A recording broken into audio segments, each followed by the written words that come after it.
This tart is inspired by the popular Dubai chocolate. It combines crisp Kataifi, rich pistachio flavor, a shortcrust base, and 2 kinds of ganache. As a result, the dessert feels beautifully layered, with a pronounced contrast of crunch, creaminess, and denser textures, and yet it never feels heavy or overloaded. For the tart, you'll need a pre-baked shortcrust base. A detailed recipe for an excellent shortcrust pastry is already on the channel, and I'll leave the link to it in the description under the video. The filling gets its signature crunch from the fine strands of Kataifi pastry. Before you start, chop them slightly, but it's important not to turn the pastry into dust. In the finished dessert, a distinct crunchy texture should remain. I use ready-made Kataifi, it's convenient. You can buy it ahead of time and store it according to the instructions on the package. That's why I often keep it on hand.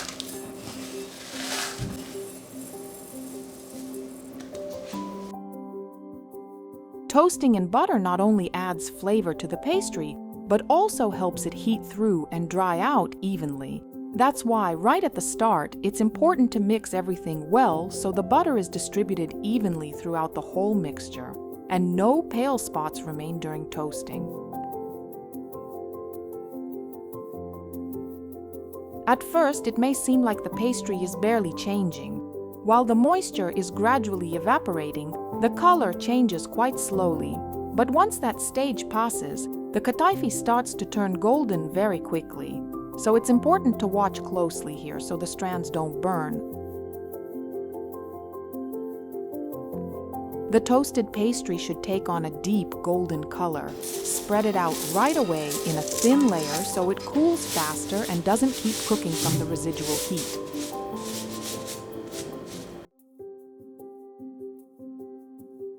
The base of the filling consists of pistachio paste, which defines the main flavor, and white chocolate, which binds the mixture. Be sure to add a little salt.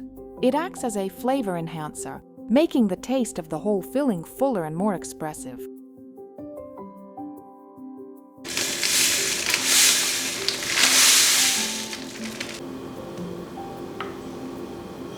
It's important that the pistachio mixture evenly coats all of the pastry.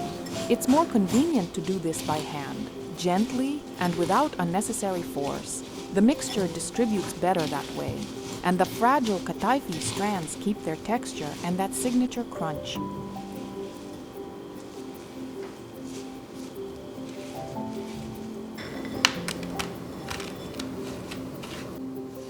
Pack the filling down well so when sliced, the layer comes out even, holds its shape firmly, and doesn't form any voids. And even though the layer here is quite generous, thanks to the Kataifi, the filling stays very crunchy, crumbly, and doesn't feel heavy at all. Refrigerate the tart so the filling can set.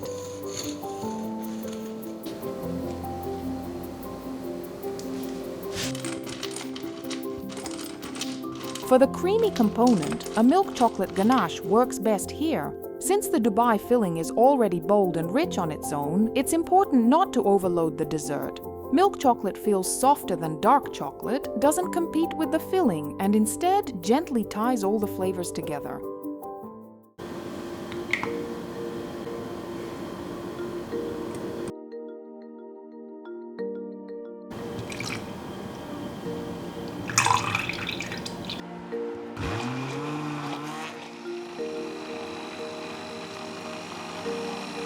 Glucose syrup makes the ganache more elastic. When the temperature drops to about 35 to 40 degrees, add softened butter. It makes the texture smoother and more delicate, and softens the cream's overall body.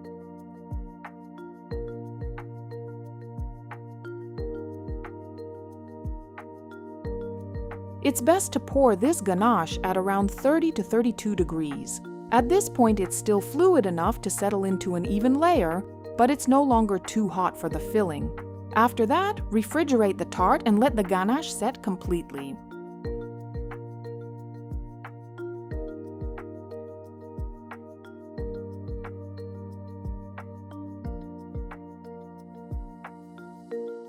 Whipped pistachio ganache adds airiness to the tart and becomes the final layer.